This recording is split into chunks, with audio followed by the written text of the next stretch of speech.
Even though Jamie Lawson is the most rumored for Storm right now, and I think she would be great, let's also consider. They were waiting for you. Thuso Mbedu, who's playing in Children of Blood and Bone. What's even crazier, if you look at the storyline of what her character is in Children of Blood and Bone, she was born with the white hair because it's a mark of her being born to be someone that is supposed to wield magic.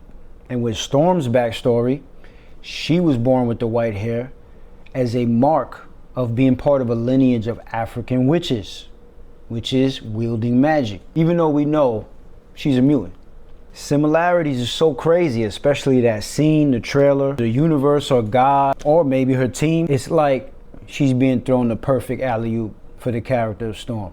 Now, if I had to consider some of the other rumored actresses, I would say one of my other top choices would be DeWanda Wise.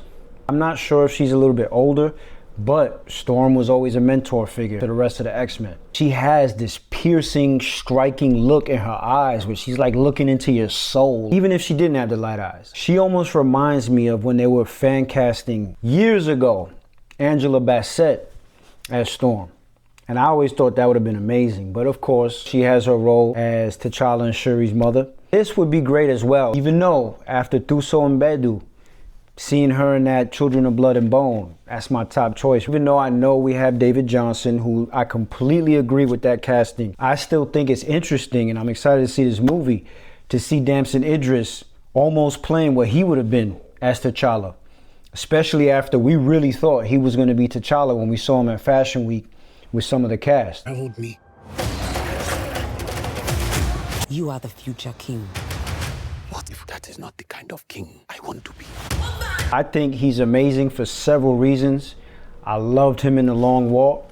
Same reason why I liked Cooper Hoffman for Cyclops. Awesome movie, awesome acting. Loved his portrayal of the android in Alien as well. Why he also would be perfect as T'Challa II, Toussaint, is because if you remember them showing what his character would have looked like as a kid, Damson Idris doesn't look as much like Toussaint as David Johnson does. So I think that was great casting. And in regards to the comment sections in my previous video, I'm not saying we need a bunch of crazy looking actors for these roles. Obviously, I'm picking good looking people for my own cast choices, but we could have at least 2 or 3 characters sprinkled in that have relatable looks, not to look ugly. Y'all trying to take a big dump on Cooper Hoffman and Sadie Sink? Like, let's not be me. It's not gonna be Matt Reeves grounded, but we need a little bit more of those type of castings in these superhero movies, especially as all of this continues to evolve on both DC and Marvel side.